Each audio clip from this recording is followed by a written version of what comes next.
You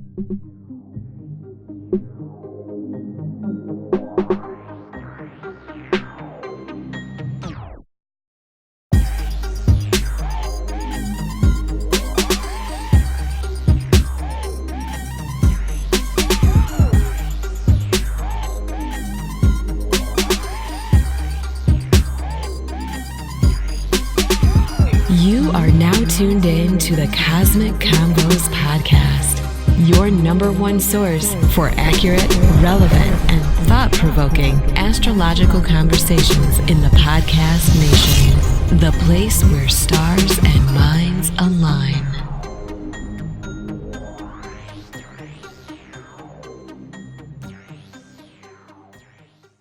Peace. You're now tuned into the Cosmic Convos podcast. I'm your humbled host, Harut, and I got my brother here, Brother Ra. How you doing? Peace, gang. Never better, never better. Good deal, man. We're here at episode 9. We got a lot of stuff going on, a lot of different factors going into play. So this one is being dropped, especially on a Friday. Unlike our usual Wednesday, next week we'll be back on the normal schedule. But I thought it would be a good idea, since we got the giveaway going on, to go ahead and, coincide it with the episode and stuff like that. So, we're going to go ahead and, do it like this time around. But before I get into that, this episode is brought to you by Push It Forward Media Group and Kalapurusha Astrology. You can find Push It Forward Media Group on Instagram at Push It Forward. That's PUSHITFWD. And you can find us at Push It Forward, spelled the same way.com. As well to check us out, at the website. And, that's where you can find this podcast there. And you can also find the various projects that we're working on. You can find Veg Kingdom there. That's the vegan travel food show concept that we shot, and we got some very interesting short stories coming up, starting to drop in September. So be on the lookout for that. And Brother Rod, tell them how to get in touch with you and Kalapurusha Astrology. Some of you have been reaching out to me, and definitely been a pleasure.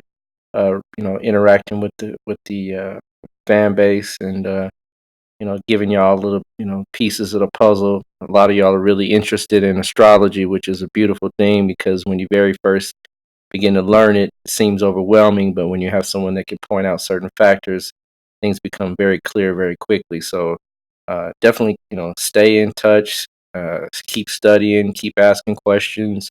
That's what I'm here for. And at some point in the future, we'll have, because we're finishing up the Astrology Fundamentals course, Part 1. We'll be starting Part 2 at the end of September. And then Part 1 will be retaught again midstream October. So all of y'all that are interested, get your hit me up, get your request in so I can send you the links, get your bread in so we can get tight and right, and we can start really delving into this science in a very professional and concise way. But most of you have been finding me on IG, and that's Shechem Ra on Instagram or IG, and also I'm on Facebook as Shechem Ra as well. And then you can also find me again, of course, on YouTube at Kalapurusha Astrology. It's another way you can hit me up. Or text me, or email me through that avenue as well. So either one of those will work pretty well. But most people are finding me on IG, so that's usually where I get most of the contact from. All right, good deal. So yeah, last episode, man, that Bruce Lee episode did pretty good. We got a lot of engagement from that. How do you feel about how that episode came out? Yeah, I'm getting all kinds of feedback from that. Everybody really enjoyed it. Bruce Lee is, world-renowned martial artist. So when people hear that name and tie it into the astrological pinpointing pieces of the puzzle, it gets interesting, and people really chimed in, and I'm sure most of those that really do study astrology start looking at all the different placements that we talked about. So it was a great show. I really enjoyed that show, and really enjoyed the feedback that I got out of that. So there's going to be a lot more of those to come very, very soon. Indeed, and yeah, we really appreciate you guys, getting on there and hitting us up and engaging and asking questions and commenting and stuff like that. We really do appreciate that. Indeed. So before we get into today's show, we're gonna go ahead and announce the winners for the Sidereal chart package giveaway. All right, and basically what we did was we took everyone who essentially followed the instructions to a certain degree. People they did most of it. We took those people that was clearly trying to participate in the giveaway, and we took it and put it in a list and numbered it, and utilized some of the oracular symbols governing this show, and that's how we picked the name of the winner. So what I did was if I have your actual name, I'll put it out, and then just basically all of the Instagram handles is what I'll use, and then I'll shoot you all a DM as well to get your birthday. We won't put that publicly, but I will say your your handles and stuff like that to go ahead and put your hat in the basket. All right. So the first one we have here is one of our Instagram followers, and that's a.celestial being. So I'll DM you so you can get your sidereal chart package. The other one we have is one organic Peckham. That's on Instagram as well. So I'll DM you as well. And we did more than 3, right? We definitely did more than 3. The other one is Emmanuel Favors. So I'll get with you as well on Facebook, and we have YHRPR87. So I'll DM you for your birth data, and we have Heru Nefer from Instagram, and Ra.Divine from Instagram. So those are all our winners, and so I'll hit you all up on Instagram and to get your birth data and stuff like that. And yeah, we really appreciate you guys following us and sending comments and all that stuff. Excuse me, and all that stuff and participating. So I think you'll really enjoy what we give you. We're gonna give you more than just your natal chart. We'll throw in a couple Vargas, couple divisional charts, and your dasha periods, and a couple other things as well in that package. So we'll get that to you ASAP in the next couple days. And then we'll probably do a show kind of going over some chart fundamentals to kind of help you understand what you're looking at, because if you're not used to astrology, I mean, when I first ever saw astrology chart, it looked like Chinese to me. So we'll help you out a little bit on that or whatnot. So yeah, man, real.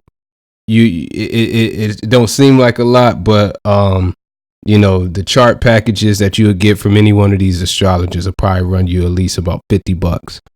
And this is stuff that you couldn't get for free, accurately for free, online or on one of these apps out there. So I think you'll really enjoy what we give you. All right. So you got any thoughts on that, Brother Rob, before we get into the topic?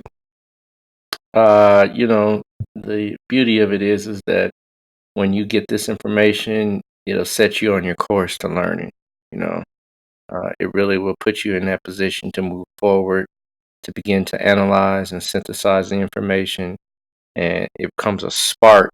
You know, when I very first had my chart done, I got the information, and then, like you said, it looked like Chinese. I'm like, what is this? Like, how am I supposed to read this? You know, the dasha periods aren't very self-explanatory, if you will. Shim to whom, rest in power was my first reading, and that brother there, when he gave it to me, I sit there and looked at that. I said, "Man, yeah, okay, okay, right, I got it. I'm going to understand all this." And he broke it down, you know, very well. But even still, his relating to me what was in the information didn't look like the same information that was disseminated. But over time, you know, you get it and you'll begin to understand it very easily, very quickly, when you have a competent person teaching you how to understand those pieces. And like Harut said, we will have a show that just gives you some things to look at and what you can use to say, okay, what does this mean when we have your Navamsha chart?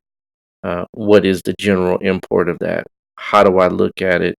And where can I take it from there? It won't be a show where we teach you how to read it, but we'll be able to teach you how to look at it. It's a little different. So you know, okay, the D9 is this. The dashas run from this date of birth or this date until this date. There's these different periods that we're going to break down and what the periods are, how many years they last, that kind of thing. So we'll give some very general outlays of what you're looking at so that when you get off the podcast, you know, it won't mean that you'll have all your questions answered, but it will mean that the questions that you didn't have answered, the basics will be at least laid out for you. So that's going to be a great show. And again, as Haru said, thank everybody that listens, that's listening, that's staying tuned. The show is going to get better and stronger as we go. So, you know, definitely, you know, every week chime in and, you know, keep it going so that at the point in which you really do decide to take this science seriously, you can already have a good baseline to start from. Absolutely. Indeed. So yeah, we're going to go ahead and get into today's topic.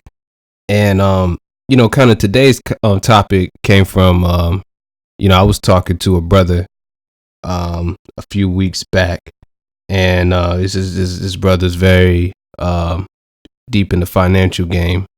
You know, does a lot of, you know, real good things, you know, from a finance perspective.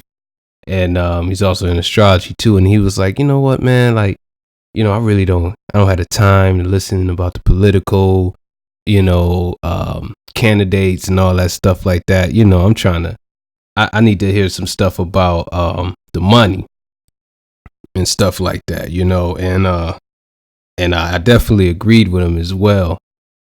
So, you know, today we wanted to get more into a more practical show. You know, we'll bounce back and forth. You know, there's some philosophical things that, you know, get you to kind of see how life is kind of organized and stuff like that. But we also have a more practical aspect of astrology that addresses, you know, kind of our basic needs.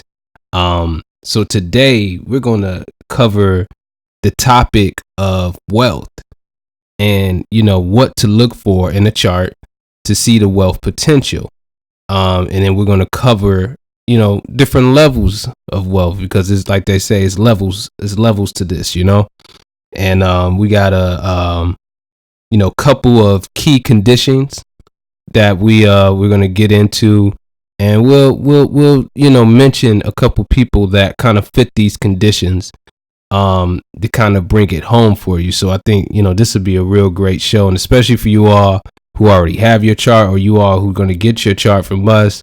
I'm pretty sure you're going to be looking at your chart, trying to see if some of this stuff is popping off in your chart, so this would definitely be a treat for you or whatnot. So yeah, man, let's go ahead and get into it. So Brother Rock, could you kind of give like an intro as far as how what is wealth firstly, and then kind of get into some of the conditions that we want to look for in a chart when we start looking at wealth potential.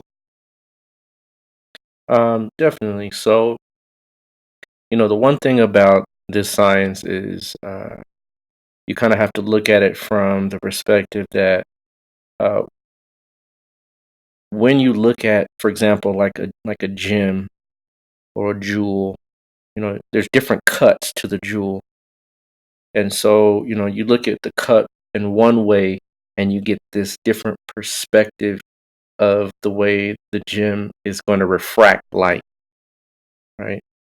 And then you turn the gem slightly to the right, slightly to the left, and then you get another refraction, another different perception of what is the potential refracting property or strength of that particular diamond, ruby, whatever, right?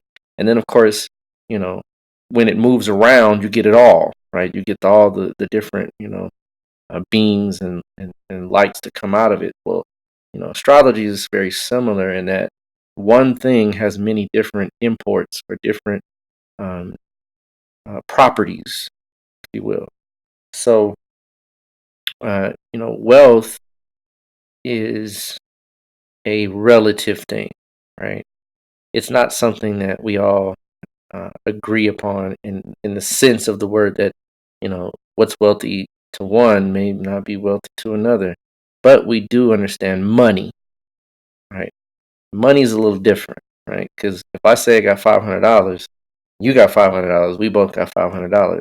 What that $500 means to me, it means to you is relative, but $500 is $500. And so, um, true wealth, true wealth is always having what you need when you need it, how you need it, right? Um, there's different levels of that though. And when you have what you need, when you need, how you need it, if you only need a Volkswagen, right, and you need a two-bedroom house, right, with a decent washing machine, dryer, whatever you need is relative to your destiny because the Supreme Being understands that you only need so much because you're only given so much propensity to do so many things in your life. Those of us that need more acquire more, and those of us that have more are required to do more. Yeah. So it's always relative, right? So I could see one yoga in one person's chart, and what a yoga is, and we've been sending out, little cosmic jargon, little terms that you can begin to attach to and learn to get some understandings of what we say on the podcast. So, like yogas, houses, things like that. Well, a yoga is a planetary combination of many sorts. It could be a combination from the perspective of how many planets are placed in one particular sign. It could be um, how the planets are referenced and placed to one another. Um, how many planet or what planet is placed in what sign. It just there's so many. There's a book that by B.V. Raman, which is a very advanced astrologer out of India. He has a book called 300 Yogas, 300 combinations. And there's more than that. I mean, there's much more than that. We're talking about in the thousands, folks. So that's a lot of different ways to look at this and to configure these planetary placements and how they interact and work with one another. But there's some primary yogas that we look for to really understand these placements and say, you know what, this placement will yield this particular potential. So, and let me say this is not an exhaustive, people. This is just touching on the surface. We're just getting a few things you can go and look at, maybe at your own chart, if you got family members, friends, um, people that you can just take the information, and I advise you to do that. Take the information that you get. If you can get somebody's birth time, date, and place of birth, take it and run with it. Research it, learn. That's how I begin to learn. You begin to take any and everybody to look at them and test it and apply it, and it becomes like magic because then you really can begin to see these patterns over and over and over again. But one of the major things we look at is, and again, this is not an exhaustive. If I listed all of the factors that we have to go through to really qualify uh, enormous wealth, what we call opulence, we'd be here for a while. But to boil it down to some very basic things, the first thing we want to look at is the ascendant Lord, meaning the first house and its ruler, where it's placed in a chart. That's primary, right? That's key. If it's in the 12th house, more than likely that person is not going to be very opulent. Of course, there's always exceptions to every rule. I have seen charts where that is definitely and not the case, but normally about 8 to 9 times out of 10, you're going to find that if the ascendant Lord is in the 12th house, the person really doesn't have much wealth because the 12th house represents loss, self-undoing, instability, and so forth. Um, but the first Lord and the ascendant has to be qualified. That has to be strong, right? Has to be substantial, has to be healthy. The second house is really the house of assets, right? That's the house of savings, the house of value, right? That house has to be strong, and that Lord has to be strong. Without that, a lot of people make money, but they don't save money. The second house allows us to really hold the value of what we have in our hand and not to expend it in a haphazard way, right? Yeah. Um, the next house that you would look at is the 11th, and one is savings, which is the second. The 11th is your gains, right? You can, the ability to gain money, to gain wealth, right? The ability to amass income. And, it's funny because the 11th house is also your social network. So you'll find that people that really do have a propensity to be successful with regards to their ability to amass wealth is that they have a good social network, right? And there's a saying nowadays that your net worth is your network and vice versa. Indeed. Indeed. And so many times what you'll find is that when these particular two houses, it's the second house and the 11th house and their respective lords, either interact, aspect, conjoin, and what have you, exchange, meaning that when one planet goes to when the second lord goes to the 11th house and 11th lord goes to the second house, or any of the combinations therein, you'll find that that person has the ability to not only gain wealth, which is the 11th house, but to save it and to hold on to it. Yeah. And to use it in a way that kind of funnels back into making more money. So this becomes like this cyclotron that people have that they can really just begin to know what to do to make money. There's some other things you want to look at. The moon, of course. The moon is one that you really want to look at because of the moon, and not always. Let's talk. I'll give you an example. Let's talk about an example real quick, just to digress. Good old Trump, Donald Trump, right? His moon is hammered, right? And I say hammered in the lightest sense. You can see the man's mentally unstable, right? I mean, that's no secret, right? That's not something that is a mystery here. Yeah. So I'm not saying something that's inappropriate, and I'm not judging. I'm just stating a fact that the man's mentally unstable. Well, his moon is debilitated, right? But the other factors in the chart kind of overcome or substantiate wealth, even though he himself really kind of got that wealth through the lens of inheritance, right? Yeah. And the moon, even though it is unstable, has some very key things that are happening with it with regards to its placement in the fourth house, and that it is not necessarily completely destroyed because of certain principles and certain things with regards to the aspects and the conjunction. So, nonetheless, the moon is not always a disqualifier for wealth.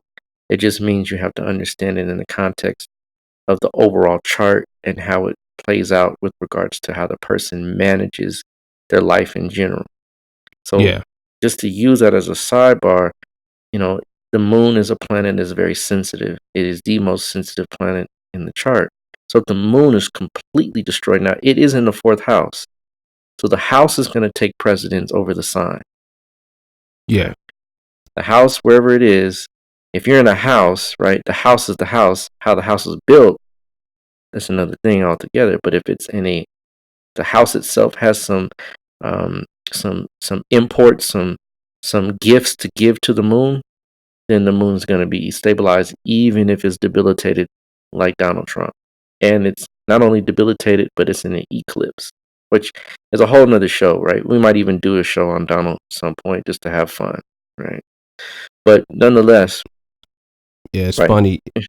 I don't know if you was gonna go there, but just looking at his chart real quick. You just talking about inheritance. You see the 12th lord's in the second house. I mean, the 8th lord's in the second house. Yeah, you're right. You're right. So the second lord's in the eighth house.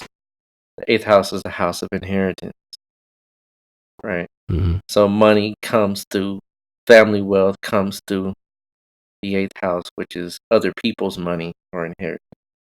Yeah. Already, right? Already.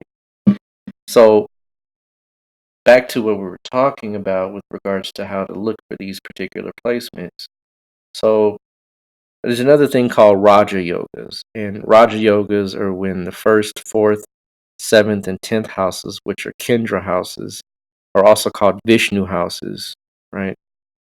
When they interact with what is called um, Lakshmi houses, which is uh, 1, 5, and 9.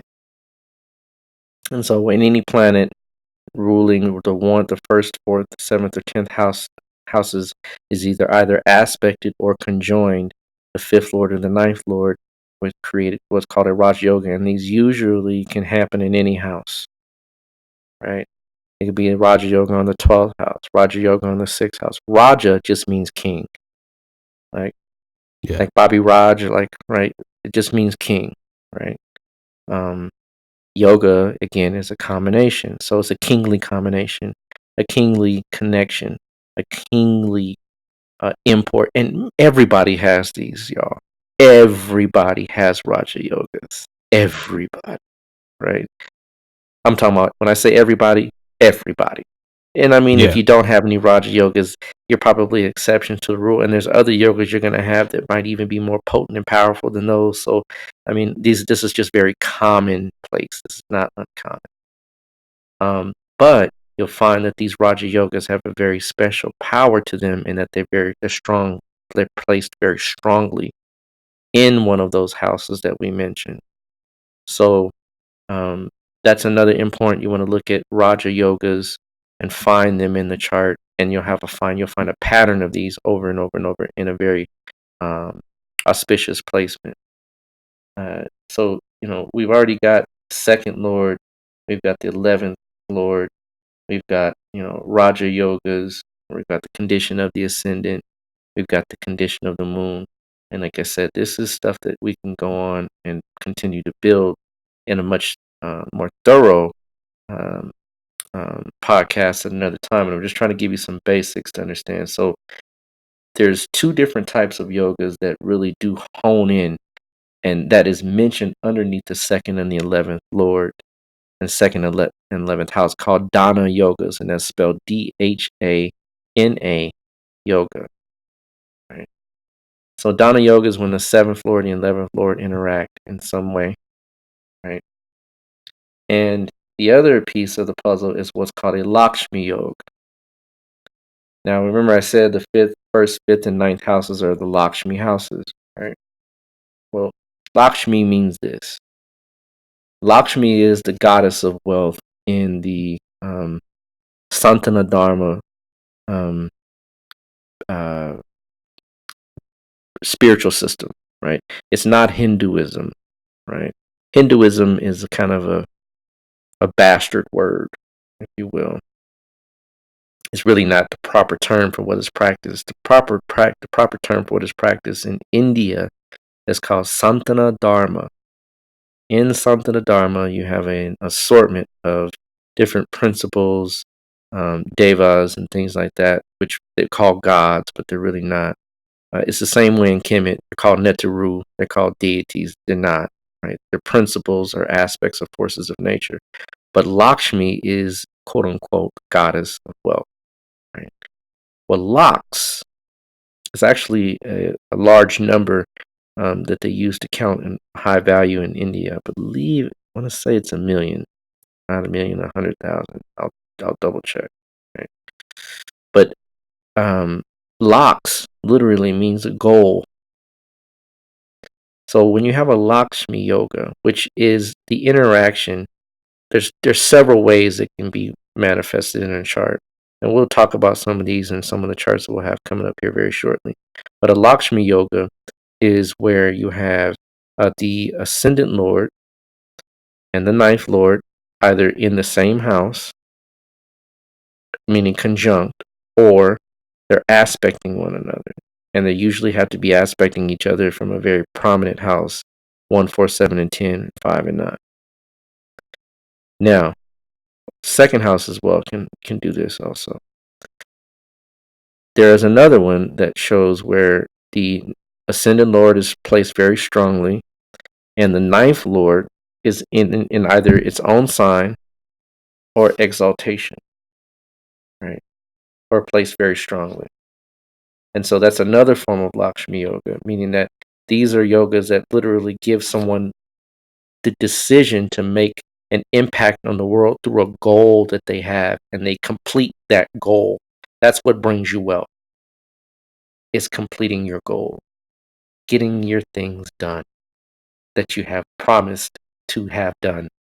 And there's a drive and ambition, a relentlessness to make it manifest. And these people that have these strong Lakshmi yogas in their chart, they get things done. That's it. It's that simple. Right? I'm not talking about going to the grocery store. I'm not talking about buying a car. I'm not talking about, I'm talking about major goals, Yeah. major goals. Of course, also, you want to look at the period of time for these things to manifest. And again, I said, this is just a very tip of the iceberg. If I listed everything that really goes into looking at the specifics of, from, the average person that's an upper middle class to, Jeff Bezos type wealth, each one is going to have a different scale and weight to it. And when you see them, though, they're undeniable, right? You can't even, you're like, wow, look at this chart. I mean, that's what jumps out at you. Wow. And then you look at their pocketbook, you're like, wow, too. But here's the other thing I want to slide in before we do get into some charts. In the Santana Dharma position of things, there's 4 different types of people. Now, let me set this before we even go here, right? India was conquered many times by invaders from the north called the Aryans, right? Yeah. And they have co-opted much of the knowledge that was inside of India prior to their arrival, but they have co-opted and made it something that it wasn't originally.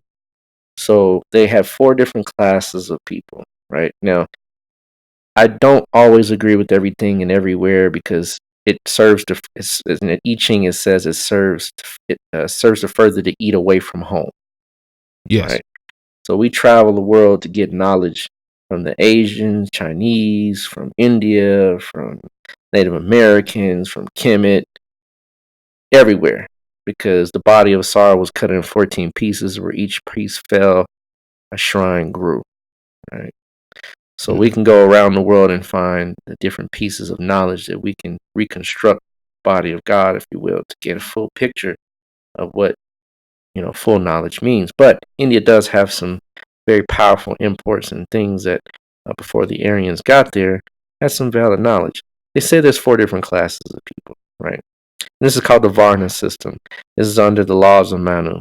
Again, right? Remember, these people come in, they set up their systems, and they co-opt the knowledge from the people that are indigenous, and then they shift the whole piece. But some of it is true. So you have the Brahmin class, which are the spiritual leaders, the teachers, and the higher ups, the hierarchies with regards to knowledge and spiritual abilities. You have the Kshatriya class, which are the warriors, the kings, the princes, governors, rulers. You have the Vaishyas, which are the businessmen, the merchants, textile dealing in textiles and exchange of goods. And you have Shudras, right, which are the lower class, the servants, the workers, and so forth. Now, Kemet had the same thing. We just didn't call it this, and it wasn't based on color. Right? It was the same principle thing. You had the ruling class, you have the priests, you have the people that deal in textiles and deal with, exchange of goods and things, and then you have farmers, right? It's an organizational structure. It's just like, I mean, everybody has roles. It's not like a demeaning thing. It's just, every corporation needs a janitor. Exactly. Every corporation needs a CEO. And and everybody has roles to play. So don't, I wouldn't look at it like a right, lower class, upper class. It's just, right. Just roles of people in life. That's it. Right. But the Vaishnavas rule the world. Right. And Kemet, the Brahmins and the Kshatriyas rule the world. Right. The proper rulers. Right. But the business class rules the world. Right. Business transactions, big money rules the world. It doesn't mean these people are gifted in some spiritual way. It doesn't mean they're better than us. It doesn't mean that they have more moral value. It doesn't mean that they're upright. It doesn't mean that it just means that they know how to conduct business, and that business has been promoted to the level of God in this world. Yeah. Right. Yeah. Let me make that clear, right? Because I don't want people to start thinking that, money is a very important tool. Resources are needed in any aspect of life. But when we begin to worship them and put them on a high exalted status, that's when we have the lopsided things that we have in the world. And that's when people begin to have this disposition that these people are gods, and they're not.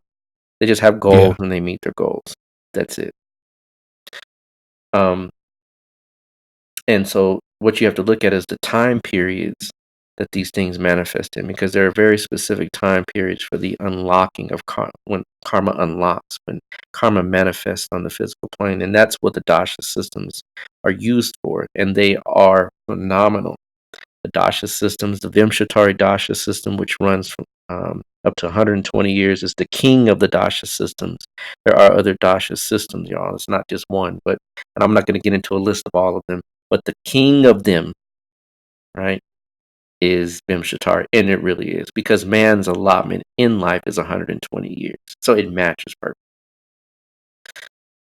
So with that being said, you have to look at the dasha periods. You have to look at the time frames for these things to unlock and unfold, and when you begin to look at the chart and see when these periods, meaning the second ruler, the ruler of the second house, the ruler of the 11th house, even the ruler of the 4th house can even have also some imports with regards to wealth, because the 4th house is the house of property, right?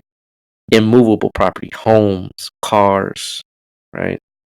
The second house is also the house of gems, right? So it doesn't just mean necessarily money. It also means the things that we put our value into and what we put our hard work into, as far as amassing and making sure that we have, in order just to have the basic necessities in this day and time. So,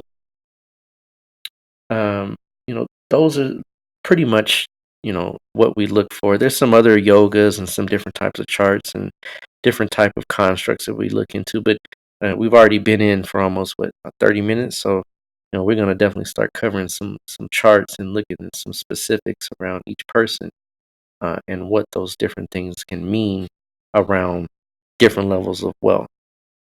So some people we will not list because these are real people. Some people are well known, and those people are out there. Their information is public knowledge, right?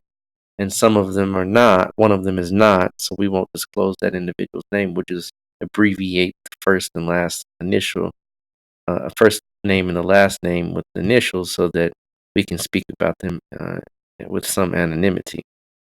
So Yeah. the first one we're going to get into is SW, right? And SW, right, is a Cancer ascendant, right? And what you'll find is many times in a chart, connections between houses will always produce certain value systems within the person's life, meaning they will value certain things above and beyond other things. Like, for example, if the ascendant lord is in the ninth house, that person is going to value higher knowledge in some way, shape, form, or fashion. Right? May not be spiritual, but it will be higher knowledge, meaning um, higher education, higher thinking. They can think on high levels, right?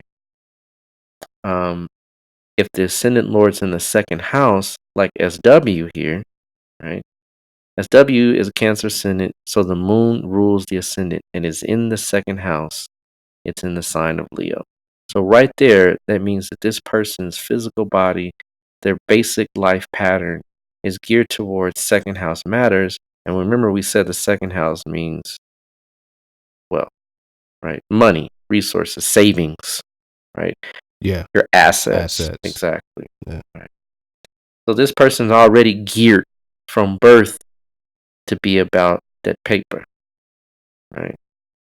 Right? To be about holding that paper, right? To be about the value that they bring to life is about that paper, right? That's the value. Like, that's the value to them is to have resources, right? And we won't get into the deeper inner aspects of what the second house, how it connects to this. That'll be another show where we really can, unpackage and unfold the portfolio of the second house. But just know this: this is from birth, right? So that's the first thing. Ascendant Lord in the second house. Boom. Person is about wealth, about amassing value in their life, right? The second import, or the second thing that we would notice, is that the 11th house has Mars in it. So we got the second house of amassing wealth, right? Savings, and the 11th house of gains, of making money, right? The second house is like hoarding, if you want to keep it a buck. Like, let's just keep it real. It's hoarding, right? Right? It's the second sign, which is Taurus. It's an affinity towards that sign, right? And that Taurian energy is about, holding the money. Well, then she has Mars in the 11th house. That means that person is relentless, a fighter, right? They have drive and ambition to make money, right? So second house and the 11th house, right? Boom, automatic. And guess what? There's a connection between these two houses through, and here we go again. I'm going to drop it off, y'all. Chandra Mongol Yoga. Dang it. Right. Every time, man. It's right there. Right there. Right. Moon's in the second. It's in the fourth from Mars, or Mars is in the 10th from the moon. It works both ways, right? So Moon is in the fourth, or let's say Mars is in the 10th from the moon, but they're in the combination of a 2-11 pattern. Boom. The Yeah. person is about making that money. and Mars will not care about how it makes the money. Right. So right there, right? Automatic, right? Go get her with bread, right? Would you confer that that's pretty much true about this individual? I mean, SW is no joke when it comes to getting that paper. This is true. This is true, indeed. Yeah, definitely solid saver. Yeah, indeed, absolutely. Yep. Yeah. And there's more, there's more. There's a what we have called an excuse me, sometimes my tongue gets tired at the point when I'm rolling with this stuff because there's so many different pronunciations in this piece. But Amarananta Yoga or Amaranta Dahana Yoga. And we talk about the Dahana yogas between the 2nd and the 11th houses, right? Well, when Jupiter is in a very prominent position. Jupiter is in the 7th house. It's a Kendra house, right? So it gets a boost. Any planet in 1, 4, 7, or 10 becomes strong, right? Yeah. Because these are the core pieces of your life. I'm not going to get into what each one of the cores is, but just know that 1, 4, 7, and 10 is like the foundation of a chart, right? The Kendra houses are like the foundation of a chart. And so when Jupiter is strong and the 7th Lord is strong. Excuse me, not the 7th. The 2nd Lord is strong. And the 2nd Lord is the sun. And it's in exaltation in another Kendra house in the 10th house. This person has what's called an Amarananta Dahana Yoga. So then again, this is another boost to making money. Right? Yeah. So, and I mean, there's more. Right.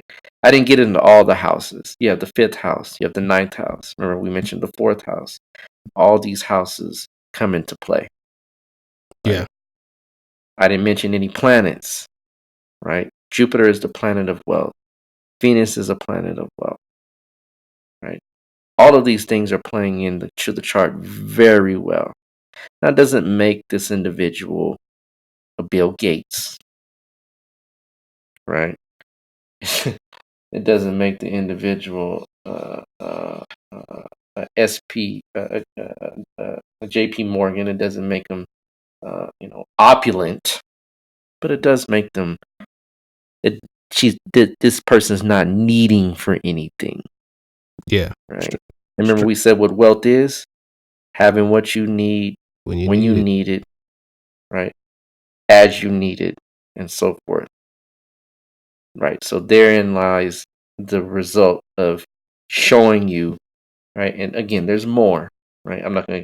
We don't have the time to get into each one because I could take one chart and talk 4 hours on one chart easily. Easy. Right? So we just kind of squeeze it into this narrow window. But check this out. Remember we talked about the dasha periods, right? Okay, well, let's talk about it. So, right, this person has ran their moon dasha. The moon is in the 2nd house. The moon's lord, which is the sun, is exalted. So when this planet runs its period of time from 2003 to 2013, this person's wealth is going to amass and accumulate. Yep. Right? And remember, this moon is part of the Chandra Mongol Yoga, and Chandra Mongol Yoga is no joke when it comes to business. Now, when it comes to relationships, remember we said these are not people that we are looking to have advice on the real deal on how to handle life. But if you want to know how to make some money, tap that shoulder, right? Because this person, SW, knows how to get that bread, right? Now, let's take it to the next level. In the Dasha scheme in Vimshatari, the Vimshatari Dasha scheme has a very specific placement of planets and how they unfold. So the moon is followed directly by Mars. So we have the Chandra Mongol Yoga full effect from the ages of right at 17, 18, all the way up until basically next year. So this person all the way through this whole process is in the process of getting paper, and they're getting that paper. Phenomenal, right? Because it's showing that this person's life pattern is right in sync with getting money. Yep. Right. What do you think about this so far, King? I mean, how are you feeling? Like, is it making sense to you? Is it flowing with you so you see the clear imports of what these things do? Oh yeah, we locked in, man. Good. We locked in. Good. So, there's an average person for you, right? This person is making good money, right? Like I said. And when we say average, I mean, this is what most people are trying to get to, at least at this point, being able to be strong, middle to upper middle class. And I say average, right? Yeah. Because remember, there's these levels of it, right? You could be a landowner and own 50 acres and be cash poor, but you're still what? Wealthy, right? Yeah. And I say because it's not hard to imagine. I mean, let's just take it in context to this too. There's another context to these things. Everything is contextual. When you look at astrology, you have to really be not just astute at understanding these imports with regards to placements and all these different things, but you have to understand life and have to understand the world at large, right? Absolutely. So this same particular chart in another country is completely different. Right? We live in the richest nation in the world. Most of the billionaires on the planet live here. Right? So when we look at that and take in a contextual way to understand that this particular chart is in America, then that person has the ability to amass this type of wealth. Maybe in a village in Africa, they just might be the head of the couple of cows, right? Yeah. They might have maybe a little couple of carts and a bike, maybe. But to them, relatively speaking, they're like, wow, they got all this wealth. So I'm saying you have to understand relative terms, right? And I say average, I mean average. We don't know who this. They don't know who it is. We know who she is, but they don't know, right? Now the next person we talk about, and we're gonna get into that here very shortly, right? They're gonna know, right? Right. And let's get into it. Now, I was gonna say we got Hammer in. We're just gonna throw that. We got Hammer in the mix, y'all. We got Hammer in the mix. Hammer got some things to teach us about astrology, right? And his destiny in his life. But we'll save the best. We'll save that for last, right? Because Hammer is no joke, right? But the next individual we're gonna delve into is good old Drake, Aubrey, if I'm correct, right? Yep. And Drizzy, right? Drizzy Drake, right? And so Drake, right? Guess what, y'all? Check this out. So, right, he's a Leo ascendant, right? And this is a little different because each chart has a very specific kind of process and deal. But I'm gonna touch on he's Leo ascendant. His ascendant lord is in the third house in Libra, right? So it's debilitated, but the debilitation is canceled. And Anicca Bong Raja Yoga is a whole nother topic to delve into at another time on how it works, why it works, what it does, right? What it doesn't do. But for just the sake of time, understand that his debilitations become his assets. His liabilities become his assets, right? So we're not going to touch on the ascendant right off. We're going to kind of leave that to the side, but we're going to touch on the 11th house. And the moon is in the 11th house. Now, the 11th house, y'all, for all intents and purposes, is one of the better houses in the chart. Right? It's called a Upachaya house, but it means it gets better over time. And the moon being in the 11th house, the person's mentality, right? Their mind, the filter for reality is in the house of friends and social circles.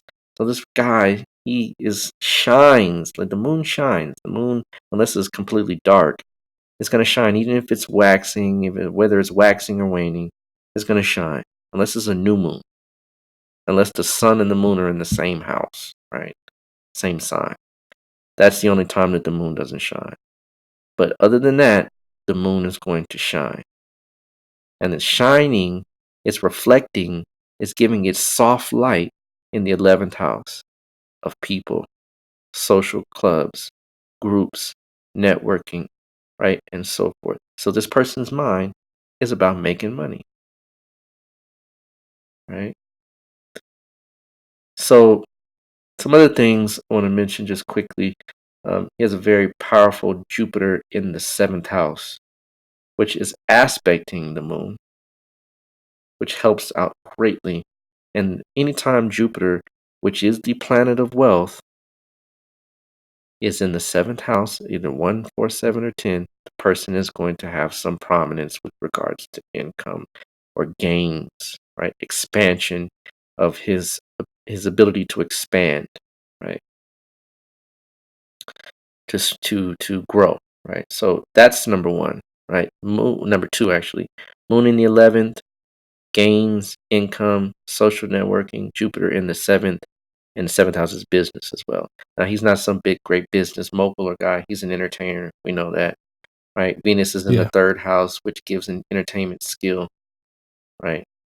Moon is in Gemini, kind of, I'm not saying he's the greatest lyricist of all time, but I mean, I'm sure he's got a few things that he's written, and for the most part is, he's a hip hop artist, right? Yeah. So there it is, right? There's some of those things that give him his abilities. But the thing is that Jupiter and that moon interaction, right, gives him a lot of wealth. Well, the second lord is in the 4th house. And that's a house I mentioned slightly. And that the 4th house is another kind of secondary wealth house.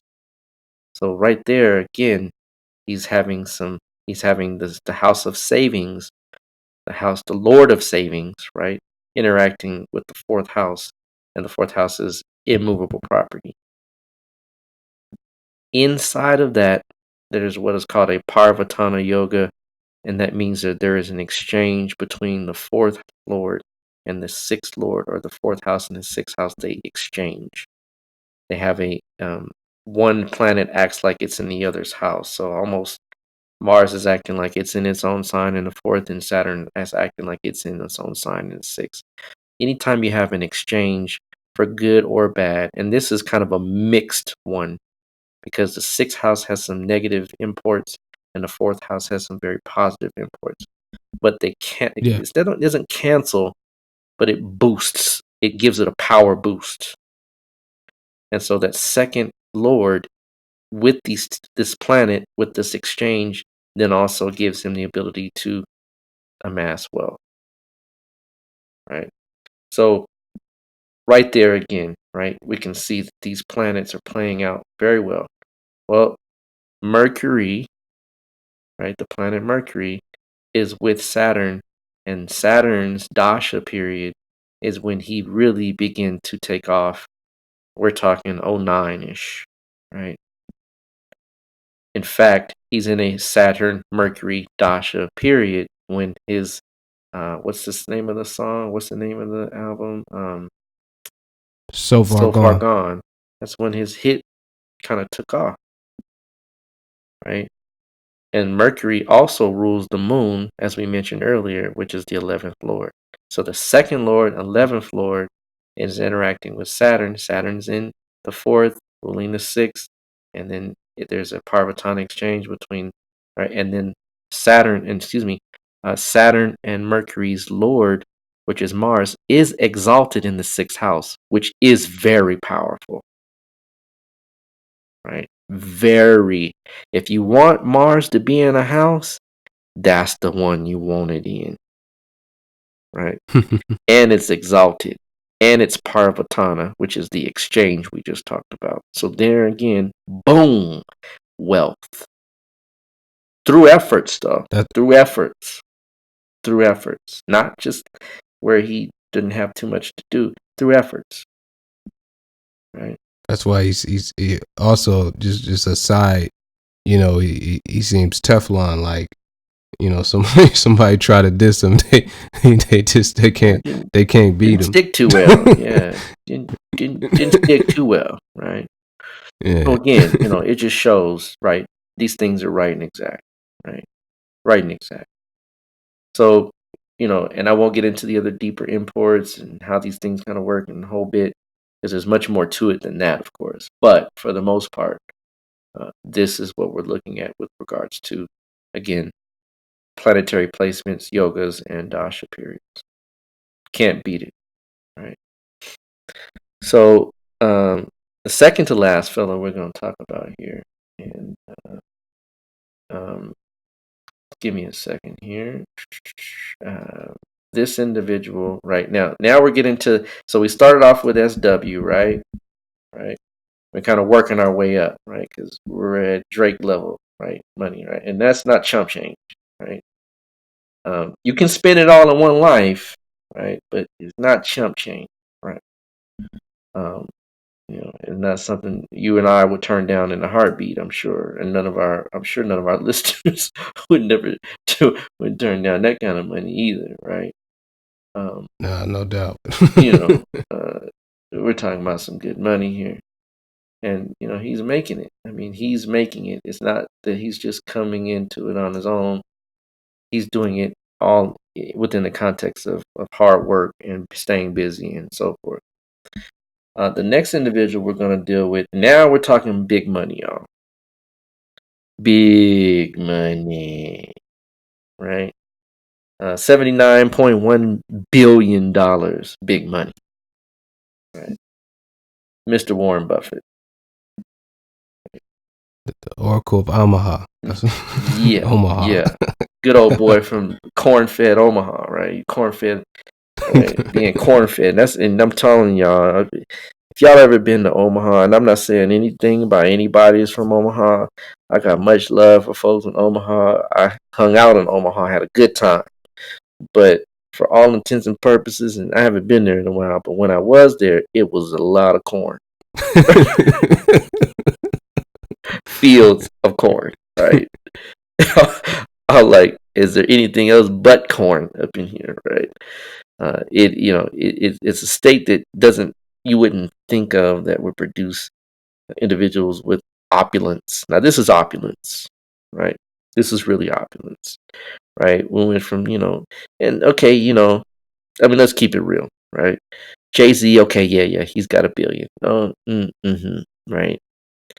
Um, Dr. Dre, billion. Okay, okay. Like I said, Drake, I think it was like 350, 400 million, something like that, right? He's pretty up there. I don't know if he's quite there yet. You don't think? No, he maybe he's not there yet. He's up there though. He's up there. Yeah, he's good. Yeah, he's not hurt, right? But we're talking about Dr. Dre on steroids, right? Opulence. You really would have to push yourself to spend it in a lifetime, right? I don't know if you remember, there's an old movie back in the day called Brewster's Million. You ever see that with Richard Pryor? If you haven't seen it, it's a good movie. It just talks about the value of money and how.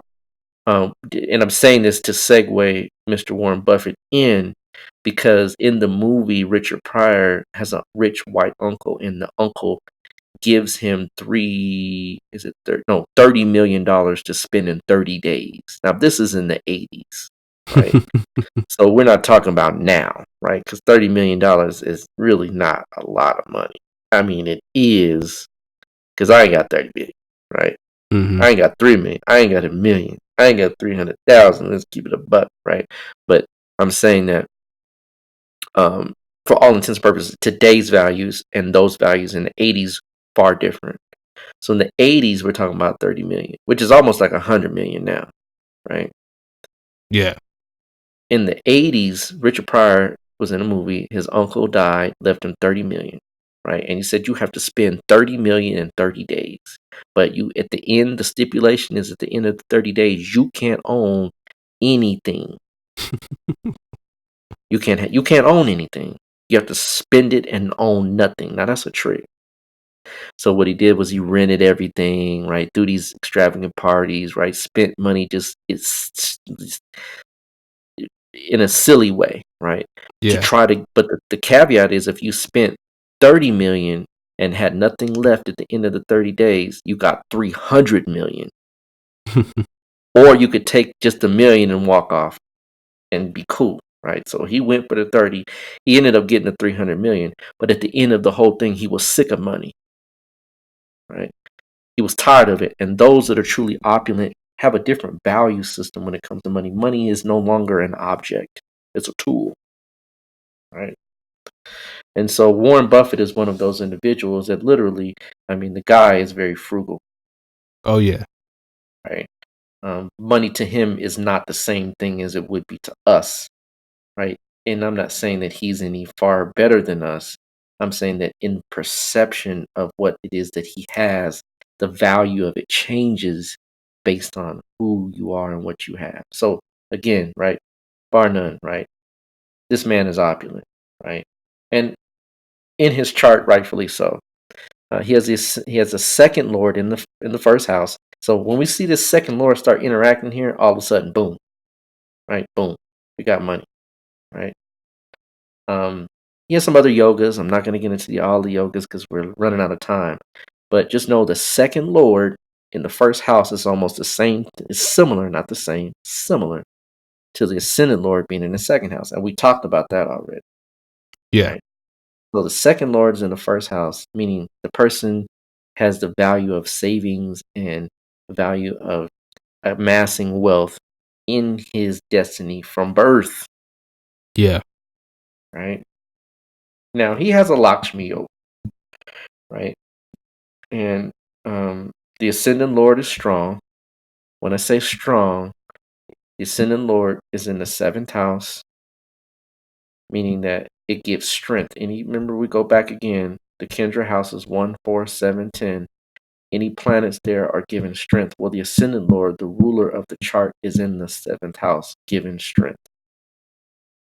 And the ninth lord is in its own sign in the ninth house.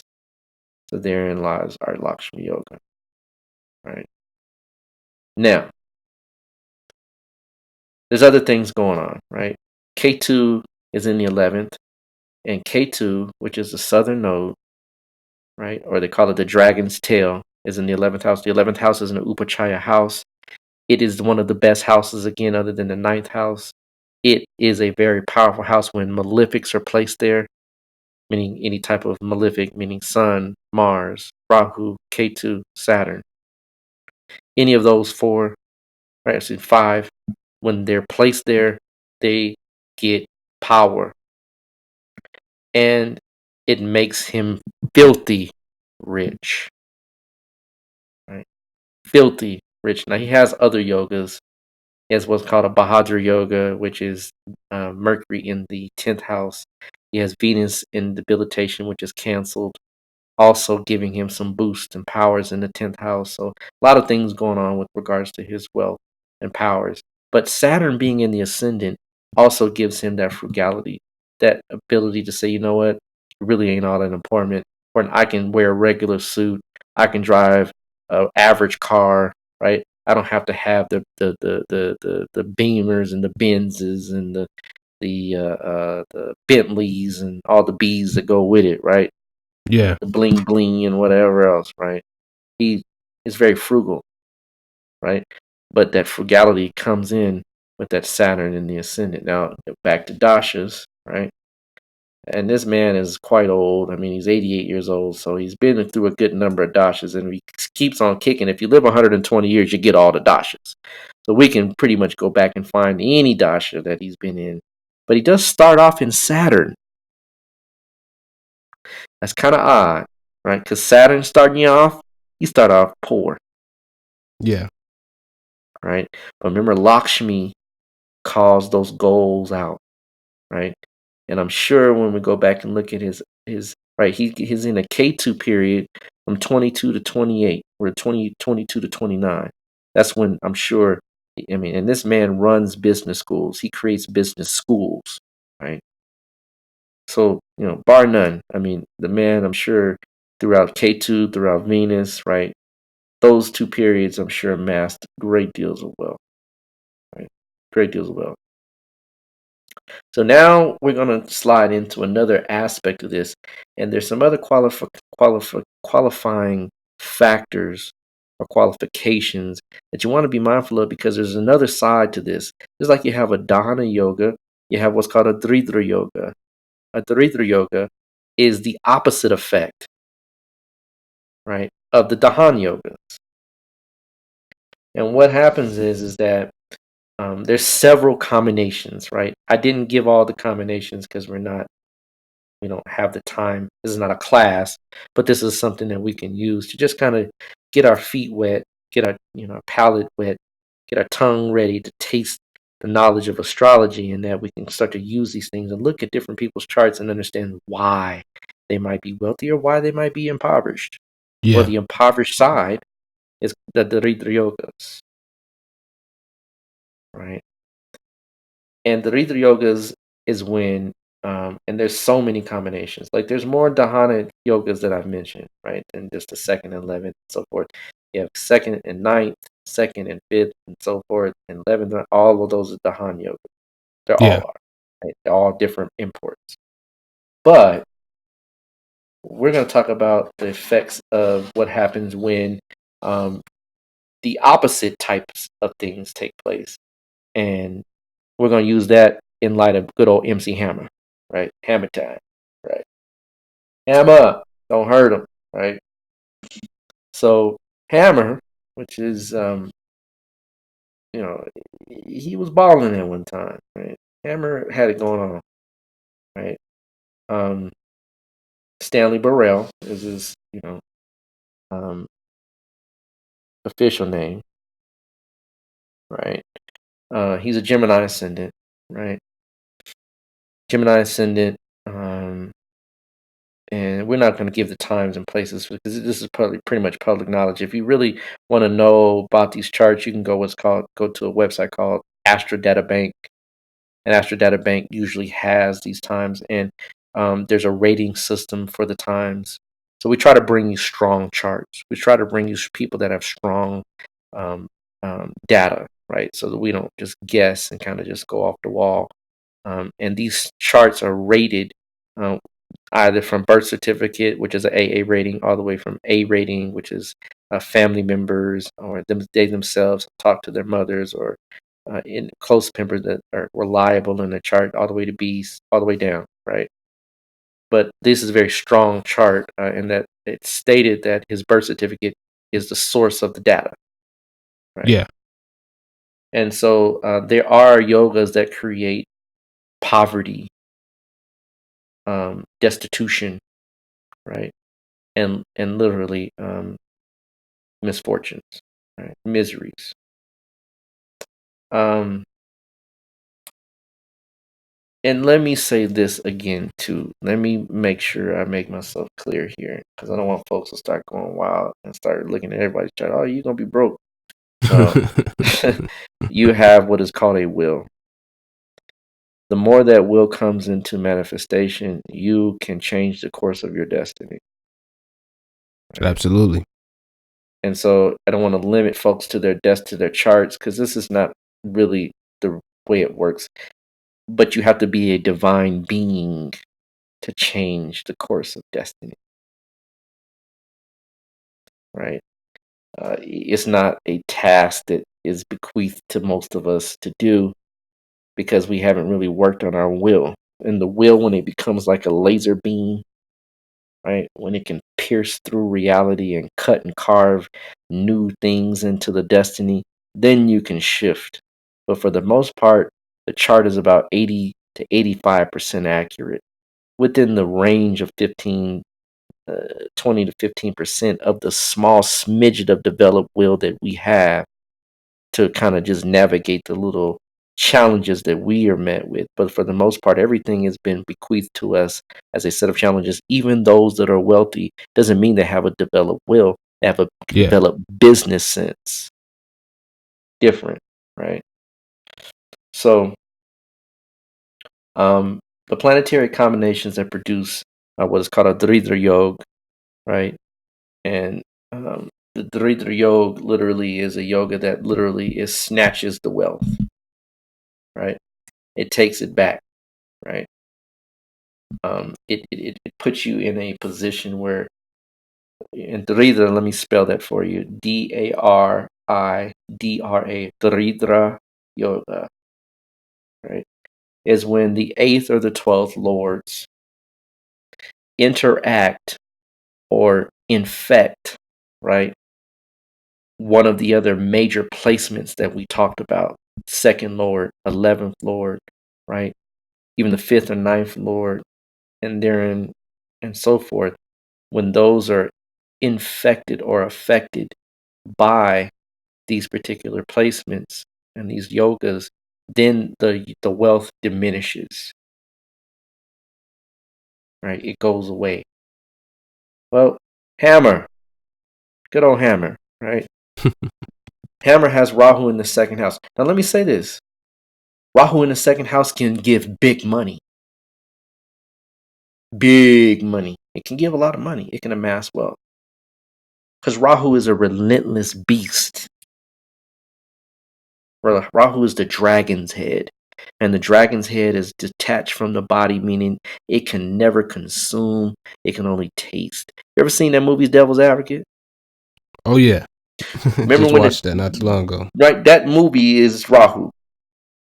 Oh, yeah. If y'all really peep game, the movie is about Rahu. Yeah. Remember, the devil was telling the guy that was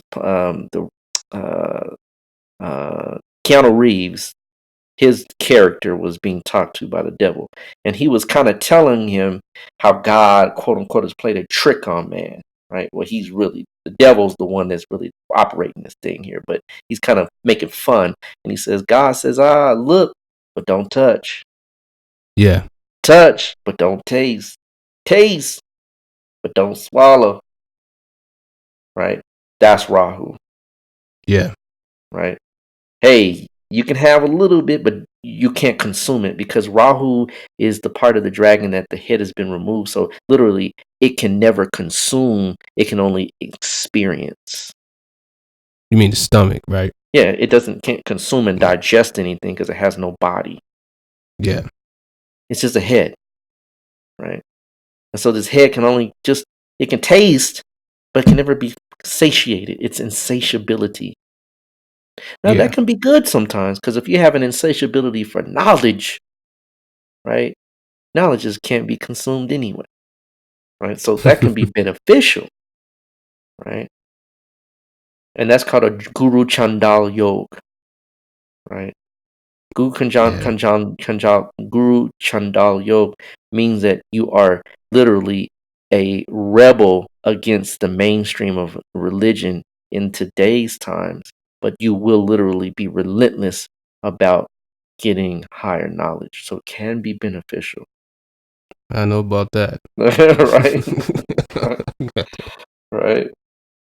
However, in the majority of the cases, right, Rahu, right, when he's not really hitting it with Jupiter, he is going to be insatiable wherever he is. So if he's in the third house, he's insatiable about, right, expressing themselves. And actually, Rahu doesn't do bad in the third house. Remember, these 3, 6, 10, and 11 are upachai houses, so any malefic there can gain power, right?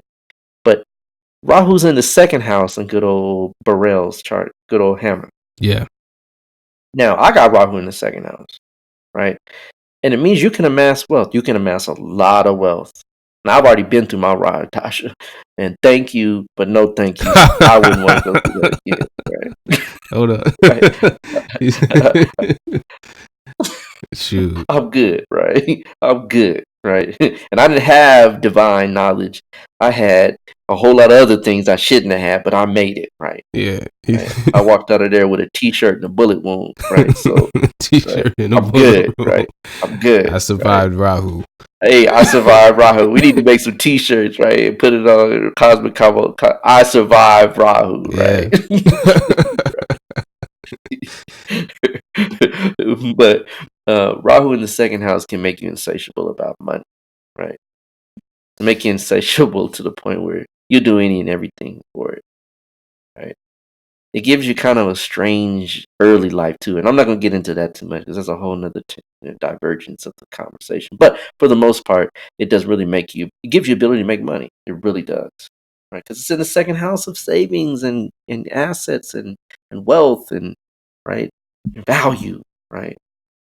So our values, right? So in the 90s, right? In 91, 90, 91, all the way up to what we said 96, right? It was about 96. Yeah. Hammer was the deal. Like Hammer was hitting. Of course, he dwindled off when gangster rap hit.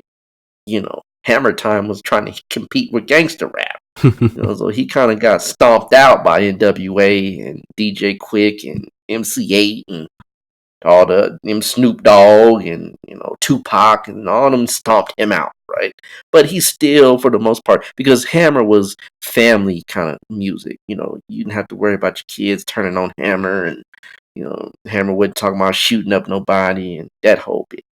Even though Hammer got a gangster side, don't be fooled, y'all. He's from Oakland, right? But for the most part, his music was very positive, and it was all about dance and things like that. So in the '90s, when his Rahu pop period hit, and right his Rahu Dasha, according to the birth data, I would fudge it a little bit, but I would say maybe his birth time is a little bit before what they say, but we'll just give it, carte blanche. November of 1990, right? Hammer hit, right? Hammer was hitting, right? And all the way up to 91, 92, right? He's hitting. So Rahu gave him he let him taste it. Oh Go man. get your little taste, Hammer, right? Go get your little enjoyment out this, but it ain't gonna be for long. So, right, Rahu Ketu is the dasha. He's in Dasha Bhukti. Dasha is a primary period. Bhukti or Antar Dasha is the secondary period. Right? Really, Antar Dasha is a proper term.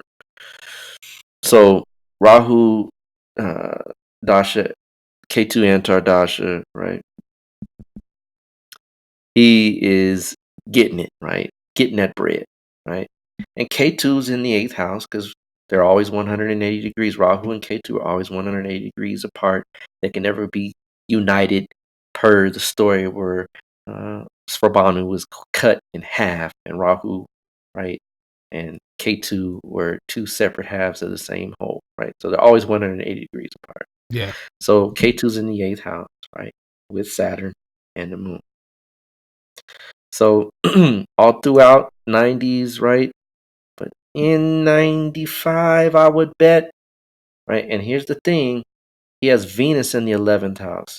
And what he said, now Venus in the 11th actually gives him the ability to dance. He is a dancer, right? 11th house is your legs, lower legs, ankles, right? Right?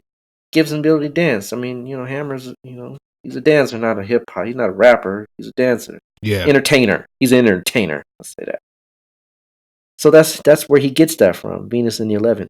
But Venus in the 11th also means you like to give away money to your friends. You want to help everybody, right? Yeah. And Venus doesn't do well. I mean, any planet can do well in any house. Let me say that. It just depends on the placement and how things are situated. So let me make that clear. But for the most part, Venus in the 11th house just don't do too well. And I would surmise that right around 95, when that Rahu Moon period hits, Moon is in the 8th house. So that's when I bet you the money started dwindling fast, right? Nobody was trying to hear Hammer at 95, y'all. I remember. I right? It was a wrap. Hammer had his goal. It was a good day. But Rahu gave him his taste and said the gig is up. Remember, like, you know how they see the old movies where you make the deal with the devil, right? Yeah. But the devil said, "Yeah, man, well, our gig is up. It's time to let that go." Right. So when Rahu began to shift, and here's the thing, he's in the Rahu moon in 95. And I'm saying 96 is when he files for bankruptcy. So you don't file for bankruptcy list that day because you realize that day you went broke. This happens all the way up until then. Yeah. Well, 97, he's in a Rahu Mars period. And Rahu Mars is what's called Dasha Sandhi, or the shifting from one state of existence to another. So hitting that Rahu Dasha hit, that Rahu Sandhi, the Dasha Sandhi period hit, when Rahu Mars hit in 97, that's when he realized it is over. Right? So the Daridra Yoga is because, check it out, Rahu's Lord is in the 8th house conjunct Saturn. There's your Daridra Yoga. So right there, that's when things begin to shut it down. Right?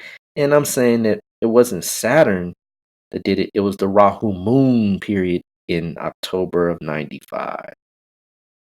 Yeah. Because it's conjunct Saturn and conjunct K2. Right? So this is to show that life is bar none, right? Revealing that this is the way things unfold, and there is a time-oriented period to this. Even if you reach 30, 40, 50 million, however much he made, he's got maybe 1.2 million now. And this is now. Now. Right. So, those are just some examples of how to look at wealth. There's other things called Arishta yogas, right? There's Indu Lagna. There's part of fortune. There's all different types of things that we look at. There's different types of Malvaya yogas, the Pancha Mahaparusha yogas that can bring wealth. And there's all kinds of different yogas that can do this, but I just delineated it to the basics so that people can kind of get their feet wet, and their tongues titillated to look at some things and look at famous people charts. We talked about Rihanna. She had the Lakshmi Yoga, right? She's got major wealth, right? So just not opulence, but she's like we said, she's definitely got some change in her pocket. So, brother, that's it. I think we've tightened it up pretty good. How you feeling? Feeling pretty good. One thing about Hammer's chart that I wanted to bring up the point was when we talked about that that yoga, that 3-3 yoga, that kind of put him in that position, or that the interconnection between Rahu and that 8th house, hey, here you can, here's a taste of it, right? Let's say that Hammer came in to acquaintance with a priest of a tradition that delves into the oracles and different things like that, and got a reading, and he worked it. He probably could have sidestepped that situation. Would you say? Let's not say sidestep. Not sidestep, Let's but say like backstep. Yeah. He could took Mitigate. a step back. Yeah. Mitigate. He could have, let's say he sits down, and before he begins to really take the skyrocket trajectory up into the stratosphere of resources, comment on what you must do in order to um, sustain your trajectory, right? Yeah. Just a simple question, right? You know, Heteru 2, Secker 2, right? Hey, man, your sociability needs to be put under some control. Watch your friends. Watch who you think are your allies. Watch your social circle. Don't try to take care of everybody. Give everybody just enough for the city. Yeah, don't bring the whole Oakland with you on tour. Yeah. Lead them. Yeah. When you in Oakland, do Oakland. Yeah. But let Oakland be Oakland and be serious. Save for a later day. Right. That's what that would have interpreted. Of course, we got other things to and he worked it. Oh yeah, Hammer would be all right. Hammer would be all right. But hey, those of us that are in the know, you just in the know. You know what I mean? And it's unfortunate that the world can't benefit from these in mass. But destiny has called that forth too. Yep. You know, Yep. Destiny has called forth that too. For all intents and purposes, this is designed this way too. Yep. So but absolutely to 100% agree with you. If those brothers and sisters would avail themselves of a spiritual system, whether it be Ifa, Medu, I Ching, one of those three most potents, yeah, then they can definitely circumnavigate those wild woods of Rahu, right? Because when you're in a Rahu Dasha, Jupiter, i.e., Tahuti, the oracle is your best friend. Because without it, you begin to the serpent skin, right, begins to encrust over your eye, and the serpent, when it has to shed its skin, has to rub up against something very abrasive in order to peel that layer off to be able to renew its vision, right? And so that's what the Rahu import is that rough abrasiveness. Stanley Burrell, aka MC Hammer, had to rough up against that bankruptcy to Oh yeah. peel off the layer of confusion and ignorance that Rahu has given him to learn from through his friends, social networking, all the people that he helped. No one was there to help him. Yeah. Right. So again, right. And when we learn, our spiritual science says that even though it might look like you on the outside, it may not be morally like you on the inside. Right. Yep. So, bar none, I think we've got this one. Call this one a wrap, my brother. Indeed. There was one other thing that I looked at too. Just when we were talking about Warren Buffett, and we was talking about kind of like what was creating that Lakshmi Yoga, that sun, ninth lord being in the ninth house. I was just looking it up. He was technically declared a billionaire, and when he was 30, around actually when he was 56 years old, and that lands him right at the end of his sun dasha. Oh yeah. Right See, around that took the him end a of his while sun then. So dasha. it took him a while. Yeah. It took him a while. But like I said, when you're older, right, you can get the benefits of getting all those dashes underneath your belt. But here's the thing: it didn't happen overnight. And I mean, up to a billion, you're still good, right? Yeah. So 50 Venus dasha, right? He's building his wealth, right? K2 dasha, building his wealth. So at 50, he skyrockets, and then there you go, Sun in the ninth house in its own sign, right? And ninth house is the house of fortune, quote unquote, if you will. Right. Right there, perfectly stated, bro. Perfectly stated. And it's 10th from the moon, right? 10th from the moon, meaning he becomes a leader as well in regards to how he feels and perceives his own value and worth. Yeah. Already perfect. Thanks for putting it out, King, because that's perfect. I didn't even realize that that's when he hit, and that sun moon period. Perfect. Absolutely perfect. Yeah, right on the Indeed. money for that one, man. Indeed. So yeah, like we always say, we'll probably do a part 2 of this one. Oh yeah, definitely a part 2, part 3, however, because there's so many layers to this subject alone or whatnot. So yeah, this was excellent, man. Excellent show, bunch of different levels, see both sides of the coin, and get into the aspect of what can make astrology a non-fatalistic type of thing, kind of show you, how it fits into the equation of life, and everything like that. So this is definitely an excellent show. Before we get out of here real quick, I just want to remind you all that this show was brought to you by Push It Forward Media and Calibrusha Astrology. Definitely go and check out both of us, and hit up Brother Ra to learn more about astrology, the classes, and actually getting personal consultation.